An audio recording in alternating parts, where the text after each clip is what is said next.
एक ऐसा जहाज जिसे तैरता हुआ शहर कहा गया। ये जहाज जितना अद्भुत था उतना ही मनहूस भी साबित हुआ।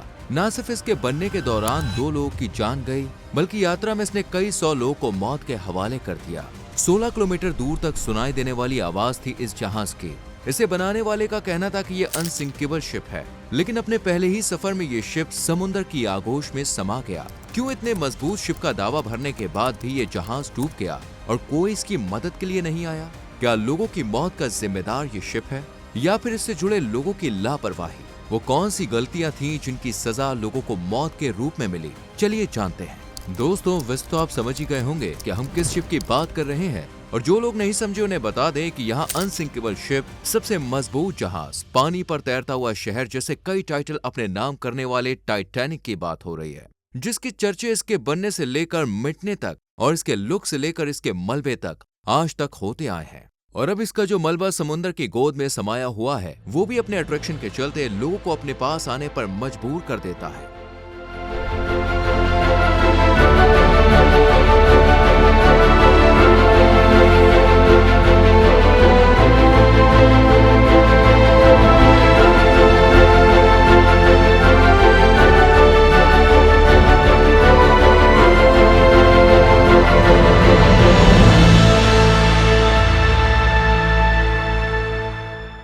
इस जहाज की रोमांचक कहानी की शुरुआत होती है 19वीं सदी से।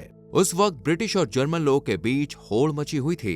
दोनों देश एक दूसरे से आगे निकलना चाहते थे और एक ऐसा जहाज बनाना चाहते थे जिसका नाम इतिहास के पन्नों में दर्ज किया जाए। ऐसे में ब्रिटेन ने फैसला किया कि वो एक इतना बड़ा जहाज बनाएगा जिसे उस वक्त तक किसी ने भी नहीं बनाया था। सिर्फ इसका साइज ही लोगों को अपनी तरफ नहीं खींचेगा, बल्कि इसका महल जैसा लुक भी इसे दूसरे जहाजों से अलग बनाएगा। इस जहाज को बनाने के लिए British shipping company white star line को 3 ओलंपिक क्लास जहाज बनाने की जिम्मेदारी सौंपी गई और साथ ही इसके खर्चे के लिए लोन भी दिया गया। और 31 जनवरी 1909 को इसे बनाने की शुरुआत हुई। उत्तरी आयरलैंड के बेलफास्ट में मौजूद हारलैंड और वॉल्फ शिपयार्ड में इस बड़े से जहाज को तैयार किया गया। इसके लुक, साइज, मजबूती को देखते हुए इस जहाज को बनाने में करीब $7.5 बिलियन का खर्चा आया।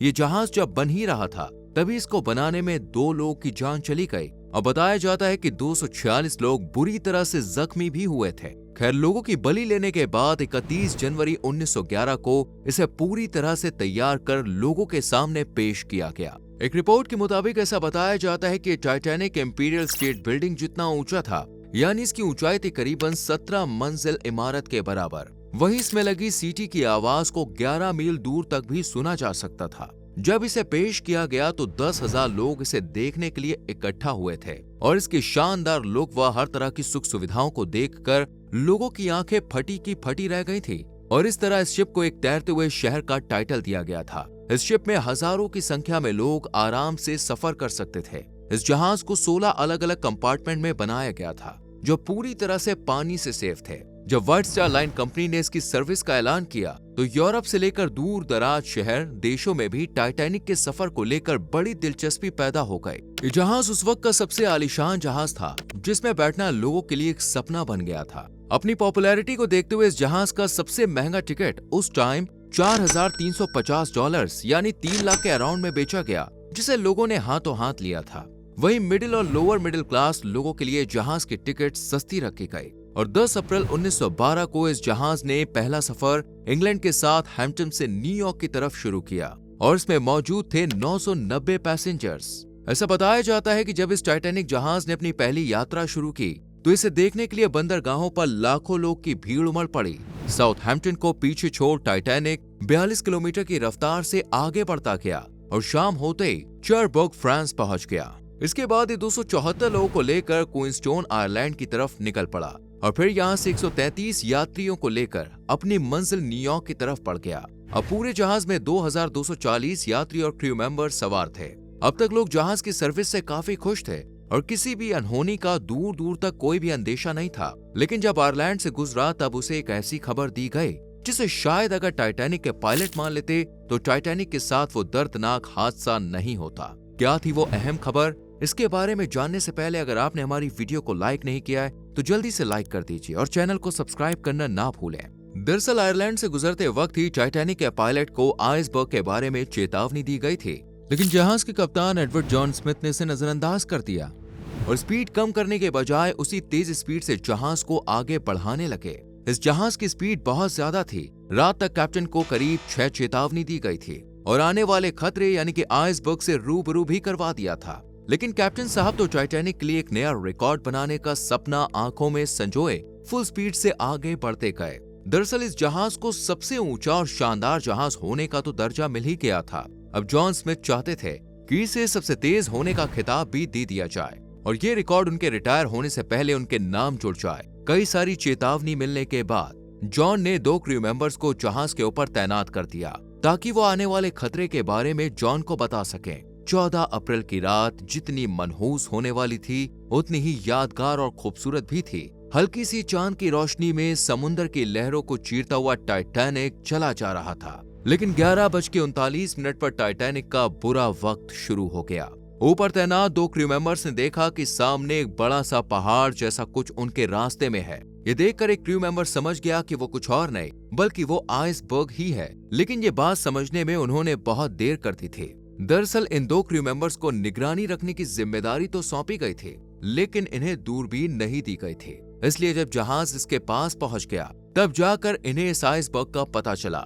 क्रू मेंबर ने जल्दी से कैप्टन को अलर्ट करने के लिए 3 बार घंटा बजाया और फिर कॉल भी किया और बताया कि सामने बर्फ का पहाड़ है। ये खबर मिलते ही जॉन ने हिम्मत न हारते हुए सिचुएशन को हैंडल करने की कोशिश की और तुरंत ही जहाज के इंजन को बंद करने के ऑर्डर दिए और फिर जहाज को दूसरी दिशा में मोड़ने की कोशिश में लग गए। दरअसल अटलांटिक ओशन में अक्सर आइसबर्ग जहाजों के सामने चुनौती बनकर खड़े हो जाते हैं, लेकिन जो बड़े बड़े जहाज होते हैं वो इन्हें चकमा देकर निकल जाते हैं। जॉन ने भी कुछ ऐसा ही प्लान किया और जल्दी जल्दी इसकी दिशा मोड़ने की कोशिश में लगे रहे, लेकिन किसी भी तरह टाइटैनिक को बचाना मुश्किल ही नहीं नामुमकिन था, क्योंकि आइसबर्ग और टाइटैनिक के बीच की दूरी बस कुछ पल की रह गई थी और फिर टाइटैनिक आइसबर्ग के सेंटर से टकरा गया। लेकिन इस टकराव से जहाज को ज्यादा नुकसान नहीं हुआ। ये देखकर जॉन को भी थोड़ी हिम्मत मिली और उन्हें लग रहा था कि शायद इतने बड़े जहाज से टकराने के बाद या तो ये आइसबर्ग टूट जाएगा या फिर इस टक्कर से दूर हो जाएगा और हम बच निकलेंगे। लेकिन कोई भी सोच हकीकत में नहीं बदल सकी। ऐसा मुमकिन हो भी सकता था अगर टाइटैनिक को बनाने में ये गलती नहीं की गई होती।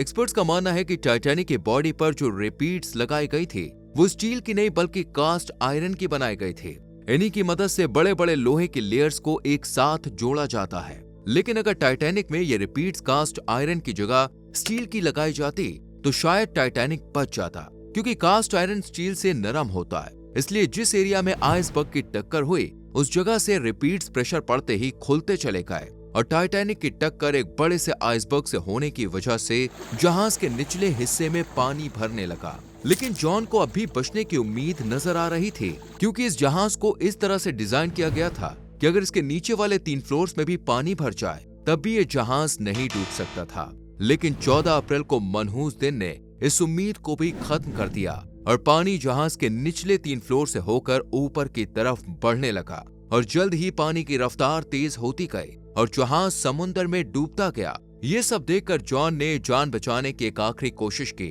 और रेडियो पर इमरजेंसी अलर्ट जारी कर दिया और मदद पहुंचने तक फैसला किया गया कि जहाज में मौजूद लाइफ बोट्स में बैठाकर लोगों की जान बचाई जाए। लेकिन यहाँ भी एक गलती हुई। जहाज में जितनी भी बोट्स होनी चाहिए थी वो कम थी। पैसेंजर थे 1500 से ज्यादा और बोट्स थी सिर्फ 20।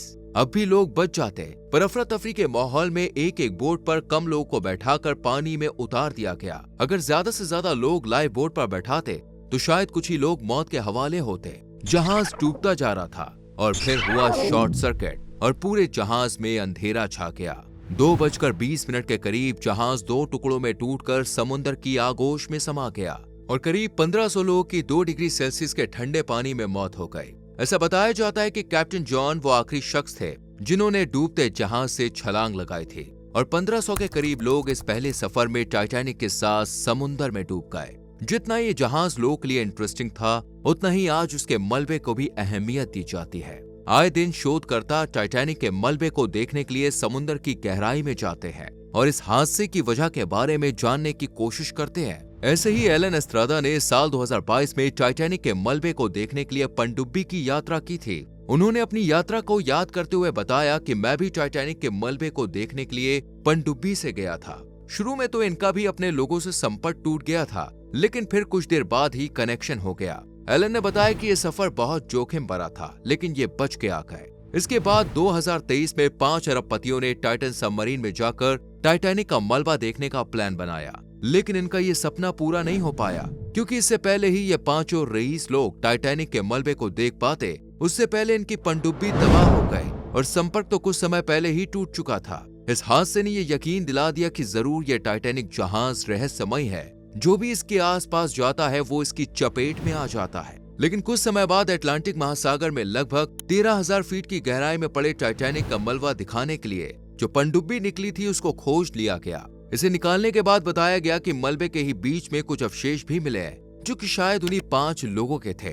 टाइटैनिक जहाज और समुद्र की गहराई के राज को जानना मुश्किल ही नहीं नामुमकिन है, इसलिए आज तक टाइटैनिक एक रहस्य बना हुआ है। वैसे आपको टाइटैनिक का ये मिस्टीरियस सफर कैसा लगा कमेंट सेक्शन में जरूर बताएं।